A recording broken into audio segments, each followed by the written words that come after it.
Hey, what's up? Quick tutorial. Let's talk about some sprint mechanics here. I'm going to relate it to my ideas of pitching or throwing. It could be even a quarterback throwing a football. Okay, same idea.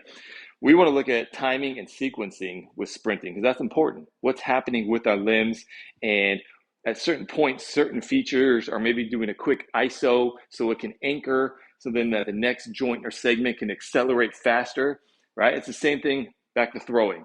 You don't see people at the high level just trying to throw their whole body at once throwing a baseball. No, that'd be crazy. Like young kids, you're like, oh, that kid's a pusher. He needs to learn how to throw.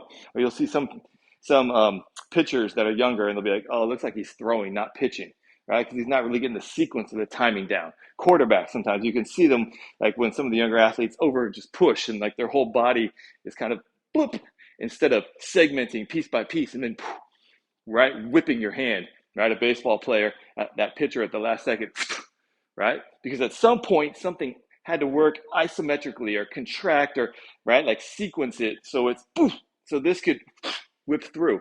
Okay, same thing with sprinting, right? If all we think about is push the body as a full segment forward, push, right? You're not appreciating the sequencing that takes place. You're not even considering that at some point you probably need some kind of anchoring system so that then you can drive or whip the hip forward, right? So not whip from the hip. We know that was a faulty cueing system, but whip the hip forward, right? Accelerate it forward because you have an anchor at some point. So something has to ISO, something has to stabilize or anchor. We've been using that word over and over again. Hopefully you've been picking up on that.